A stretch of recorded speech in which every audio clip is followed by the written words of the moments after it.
Sungguh berlebihan bersikap hanya mendatangkan malapetaka bangsa. Sungguh berlebihan berperilaku hanya mendatangkan malapetaka negara. Wajar dalam segalanya maka bangsa dalam bahagia. Bismillahirrahmanirrahim. Pemirsa tercinta yang dirahmati Allah, Tuhan Yang Maha Esa, bersua kembali di kanal Hikmatologi.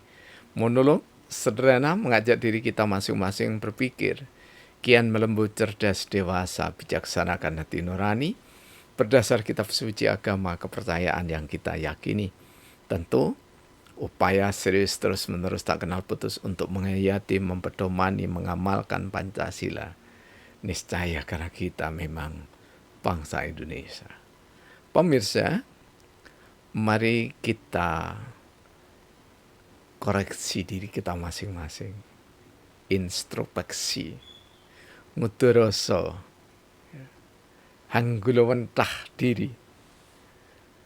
Supaya kita hidup semakin hati-hati, waspada terhadap apa yang kita tulis, karena gadget ini tak jarang mencelakakan, menciderai, dan menjerumuskan, menjebak manusia di dalam kebodohan, dalam kesombongan, dalam kesesatan, bahkan dalam kemusyrikan, kekafiran, dan kemunafikan.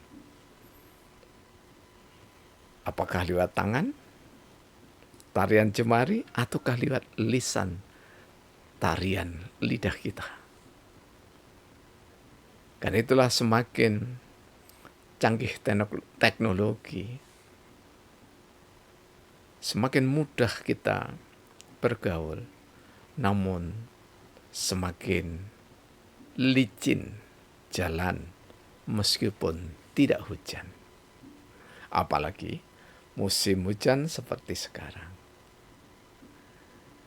Semoga kita senantiasa diberikan hikmah oleh Allah Subhanahu wa Ta'ala dalam menjalani proses kehidupan kita.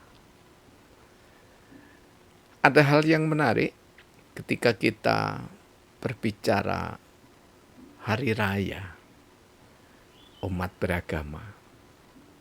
Yang terdekat kalau versi Rasulullah Muhammad SAW adalah ajaran Kristiani, Nasrani, ya, dengan segenap varian pemikirannya atau mazhab pemikirannya, dan Islam, ya, dekat. Ya. Dan saudara-saudara kita masih ada di dalam kisaran Natal dan Tahun Baru. Sementara kita tidak terlalu lama, kurang lebih 3 bulanan, ya, berada di Idul Fitri. Di tulisan saya jilid pertama ini, Hikmatologi Kehidupan, dari kedokteran Nabi hingga ideologi politik kebangsaan, di subbab pertama kami menulis tentang Fitri, ya, atau lebih tepatnya supaya tidak lupa kami buka saja, ya, mempertahankan pribadi Fitri di masa pemilihan umum. Ini judul yang kami tulis di halaman pertama, ya, sampai seterusnya. Semangat Idul Fitri adalah semangat mempertahankan fitrah. Ini mohon maaf kami tidak mencampur aduk agama, tidak demikian, tetapi kami mengambil saripati yang sama-sama diyakini. Ya. Kemudian di dalam semangat Kristiani adalah damai Natal. Nah, ketika kita berbicara tentang fitrah dan damai, damai itu sendiri fitrah, maka di dalam kedamaian Natal dan Islam itu juga bermakna damai, antara lain selamat, ada satu yang menonjol, yang sama-sama ditinggalkan secara massal oleh pemeluk agama Islam dan pemeluk agama Kristen, Katolik, Pantekosta, dan yang lainnya. Apakah yang ditinggalkan itu? Yang ditinggalkan adalah prinsip fitrah manusia bermusyawarah. Di dalam syariat Islam banyak kita temui musyawarah. Ya. Wasawirhum fil amri fa'iza asamta fatawakal ala Allah. Dan kalimat-kalimat yang senada. Surah ketiga Ali Imran 159. Kemudian juga kita bisa membaca di dalam surah Asy-Syura ayat 38. Secara prinsip Allah itu mengajari supaya manusia itu bermusyawarah. Untuk titik kulminasinya sampai dengan mufakat. Nah, kemudian di dalam Alkitab 1 Korintus 6 ayat 1 sampai 6 itu disebutkan bahwa mengambil keputusan dilakukan bersama. Demikian juga kalau kita baca di dalam Injil Yohanes 16 ayat 13, mencari kebenaran bersama. Ini esensinya adalah esensi musyawarah. Tetapi kedua umat yang besar di Indonesia ini sama-sama mayoritas meninggalkan semangat Idul Fitri, semangat Idul Adha, semangat Natal, dan semangat Tahun Baru. Sekali lagi bukan mencampur adukkan ya, tapi kita ini mendialogkan ayat yang ada kesamaannya.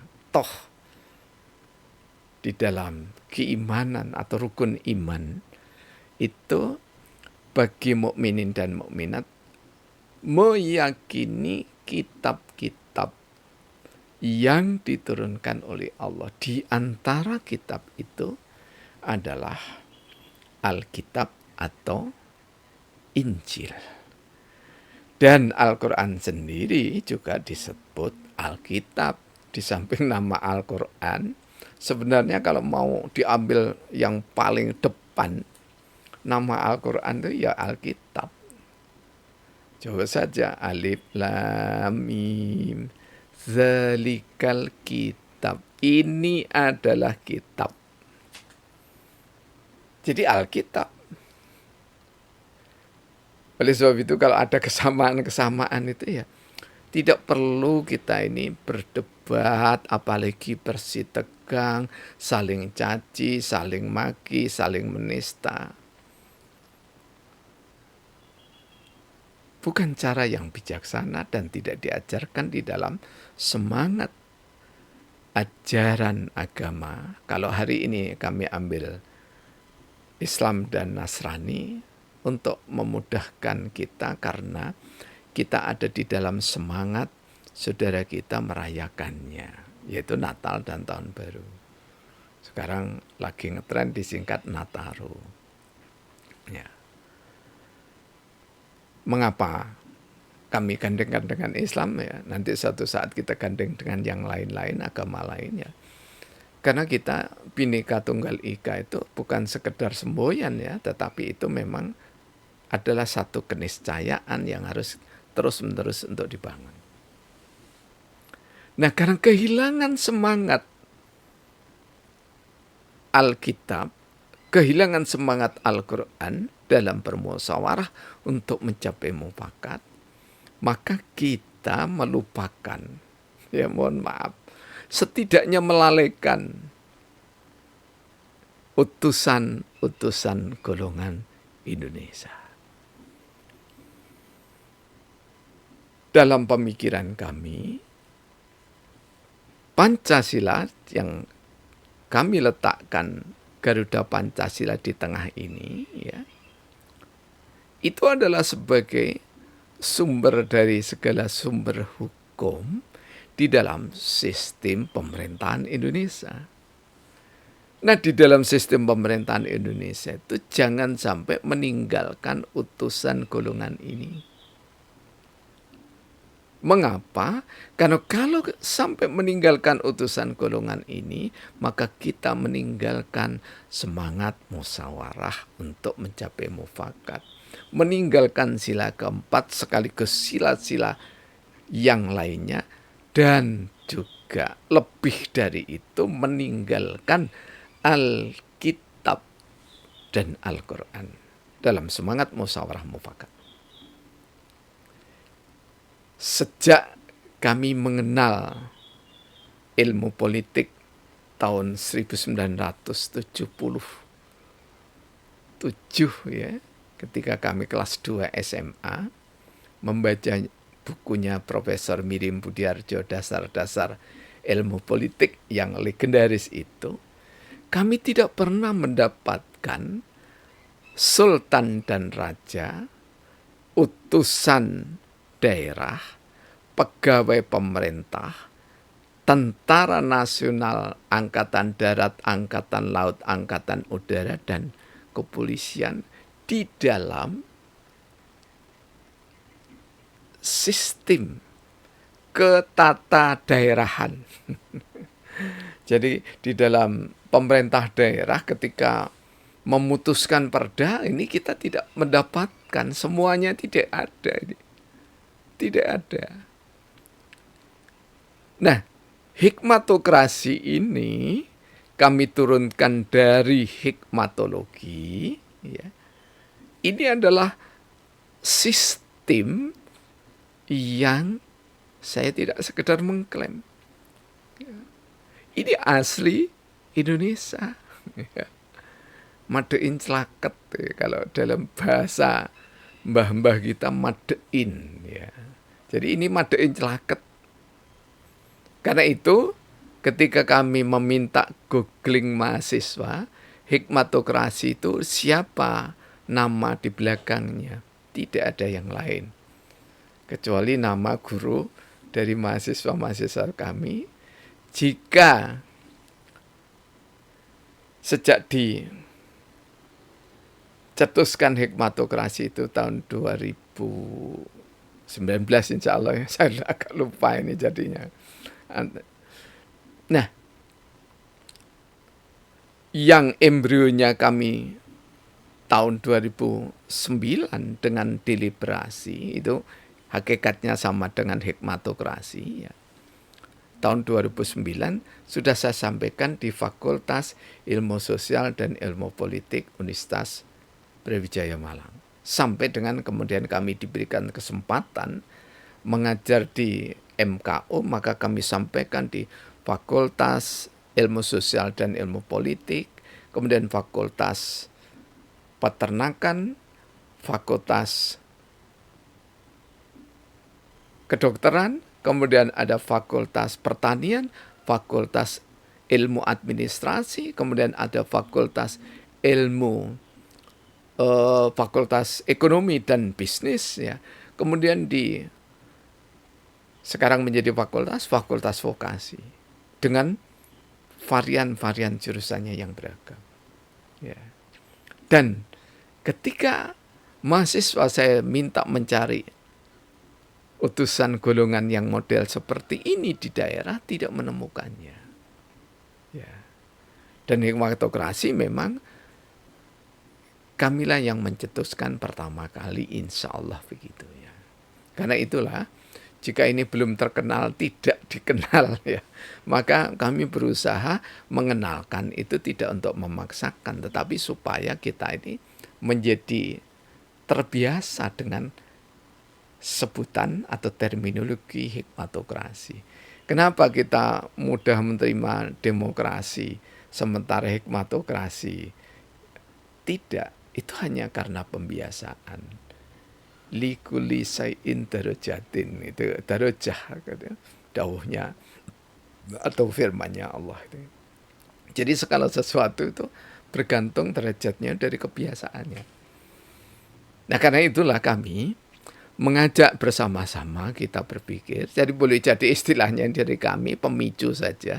Tapi kelengkapan berpikir ini saya yakin kalau kita saling berembuk, bermusyawarah seperti yang dipesankan di dalam Korintus dan Yohanes yang kami sampaikan tadi, dan di dalam surah Ali Imran dan Asy-Syu'ara, maka harapan kami sultan dan raja sampai seluruh ini terwakili di dalam legislatif daerah,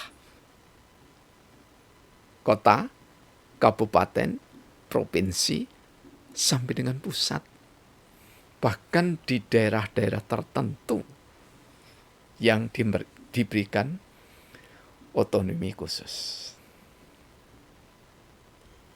Menjadi sekedar tidak penting tetapi dibutuhkan, karena kita harus jujur, Indonesia itu tidak punya apa-apa. Yang punya itu adalah sultan dan raja, atau raja dan sultan. Jadi kerajaan termasuk di dalamnya kasunanan dan kesultanan, itulah yang memiliki wilayah Nusantara ini dulunya. Bahkan Majapahit itu sampai ke negeri Cina sana. Lebih luas Majapahit dibandingkan dengan Indonesia yang sekarang ini. Karena itulah sultan dan raja, jika di dalam peraturan perundangan itu diletakkan di dalam sistem ketatanegaraan atau sistem pemerintahan dan sistem partai politik yang berdasar pemikiran hikmatokrasi, maka nanti ya Polri, AU, ALAD dan pegawai negeri, ini utusan daerah yang kami maksudkan ini adalah kepala-kepala daerah, wali kota, bupati, gubernur, dan seterusnya. Jadi tidak perlu dipilih-pilih seperti sekarang wakil atau utusan daerah, tidak perlu. Ya, utusan daerah itu adalah kepala daerah. Ini nanti terserah peraturan perundang-undangannya apakah kepala daerah beserta setidaknya itu sekretaris daerah, kemudian kepala-kepala bagian pemerintahan dan seterusnya. Ini undang-undang yang nanti berbicara. Tapi setidaknya ketika kita menggali di dada Garuda Pancasila itu, masih banyak sumber yang perlu kita dapatkan dari air, telaga kehidupan yang indah Pancasila itu. Jadi jangan sampai kita meremehkan Pancasila, apalagi dengan SKS cuma 2 begitu ya. Kami mengendaki, kalau dulu kami usulkan itu ya, 4 SKS mestinya Pancasila itu. Karena itu dasar, basic, dasar kok lemah ya. Dasar kok hanya sekedar ditempelkan ya. Sangat tidak indah. Karena itu mudah-mudahan Universitas Brawijaya menjadi pionir ya untuk memulainya. Jadi Mas Anas, Gus Anas ya, yang doktor filsafat, kemudian ada Bu Emi ya, doktor lingkungan, ketahanan nasional kalau tidak salah, dan banyak lagi saudara-saudara kita di Universitas Brawijaya ya yang mengelola kewarganegaraan dan Pancasila ya. Ayolah ya. Kita tidak sekedar mengajarkan Pancasila secara historis, yuridis, konstitusional, kemudian filosofis ya. Mandek di buku-buku yang sudah ada, tidak ya. Mari kita terus gali potensi dari Pancasila yang merupakan samudera keagungan ideologi dan dasar negara itu, ya, ideologi bangsa dan dasar negara itu, supaya tidak jumut, supaya tidak kering, supaya tidak ditinggalkan oleh generasi muda. Kita perbarui, kita aktualisasi. Dengan harapan tentu saja, ya secara singkat ya, utusan golongan Indonesia ini, ya karena utusan, maka ditentukan oleh para pemimpin. Di sini ditentukan oleh sultan dan raja, ya. Utusan daerah, ya itu tadi ditentukan oleh peraturan perundungan dan seterusnya. Terus bagaimana sultan dan raja apa harus turun ke daerah-daerah? Tidak perlu. Sekarang kan sudah banyak ya orang-orang yang diberikan penghargaan dari Kasultanan Ngayogyakarta Hadiningrat atau Kasunanan Surakarta Hadiningrat. Ya, alhamdulillah seperti kami ini ya, 3 tahun diminta oleh saudara-saudara kita untuk mengajukan diri supaya diakui oleh Kasunanan Surakarta Hadiningrat, tetapi atas jasa Mas, nama lengkapnya lupa ya, Mas Daniel Totok di Batu sana, nelpon saya, manggil saya tuh Romo gitu ya. Romo, ya, sudah diterima di Kasunanan Surakarta Hadiningrat, namanya Romo, dan sudah dilihat perjalanan, ya, jejak napak tilas mulai dari tahun 80 sampai dengan sekarang. Romo menyiapkan ubur rampi, yaitu baju, ya, berikut kerisnya dan seterusnya, ya. Dan mohon maaf, tidak ada uang yang kami keluarkan untuk mendapatkan gelar Raden Tumenggung, tidak. Kalau kami sampaikan di sini, hadza min fadli Rabb. Jadi ini adalah karunia dari Allah. Kami tidak meminta-minta. Dan Kasunanan Surakarta Hadiningrat juga tidak meminta-minta ke saya. Tetapi atas usulan dari saudara-saudara kita di Batu, kemudian saudara kami, sesepuh kami yang ada di Mojokerto, nah inilah kemudian kami diberikan penghargaan itu.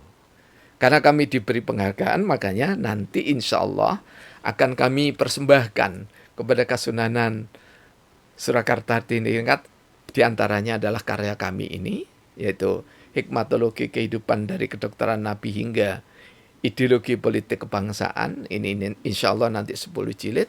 Dan kami juga akan menghadiahkan insya Allah, ya, mudah-mudahan di tahun 2025 itu 18 jilid setidaknya, atau 19 insya Allah. Itu adalah karya sastra kami, ya. Sabdana, jadi serial Hikmatologi Kehidupan dalam bentuk sastra, mirip dengan puisi ataupun mirip dengan pantun. Itu insya Allah berarti kalau 18 ya berisi 18.000 judul. Kalau 19 berarti 19.000 judul. Ya. Sekali lagi, mengapa ini kami sampaikan? Karena hikmatokrasi dan sebelumnya yaitu hikmatologi, lahirnya adalah dari karya sastra kami. Ya. Jadi dari pemikiran sastra kami, kemudian kami beralih untuk mengkritisi filsafat, kemudian mengkritisi demokrasi, dan mengkritisi sistem partai politik yang ada di Indonesia, bahkan di dunia ini. Ya. Wah, kok terlalu berat? Tidak berat. Yang paling berat itu adalah memahami Al-Quran.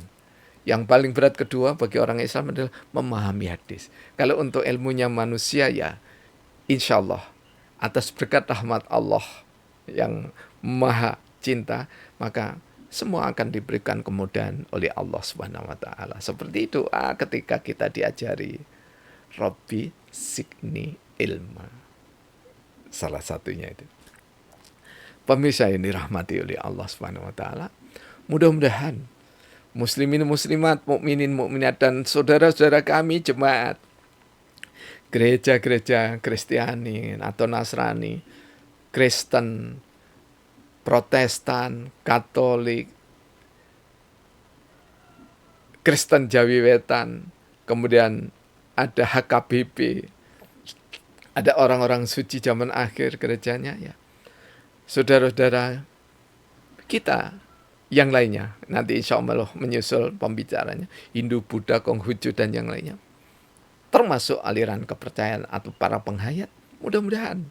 Ya, kian hari semakin menyemarakkan kajian Pancasila sehingga kita benar-benar meyakini bahwa musyawarah untuk mencapai mufakat itu adalah pesan terutama Al-Quran dan Alkitab. Jangan tinggalkan Al-Quran, dan yang Nasrani jangan tinggalkan Alkitab. Semakin kita kaji, semakin kita kaji, semakin kita kaji, dan kita kaji Pancasila semakin dalam, maka generasi muda kapanpun insya Allah akan senantiasa tertarik pada kitab-kitab suci yang kita yakini dan Pancasila dasar negara, ideologi bangsa Indonesia. Mohon maaf, berkat rahmat Allah dan hikmahnya, kanal Hikmatologi ada, dan karena panjenengan semua hadir untuk menyapa, menegur kami, maka menjadi kekuatan kanal Hikmatologi. Terima kasih. Alhamdulillahirabbil alamin. Praktek biologi dan bersari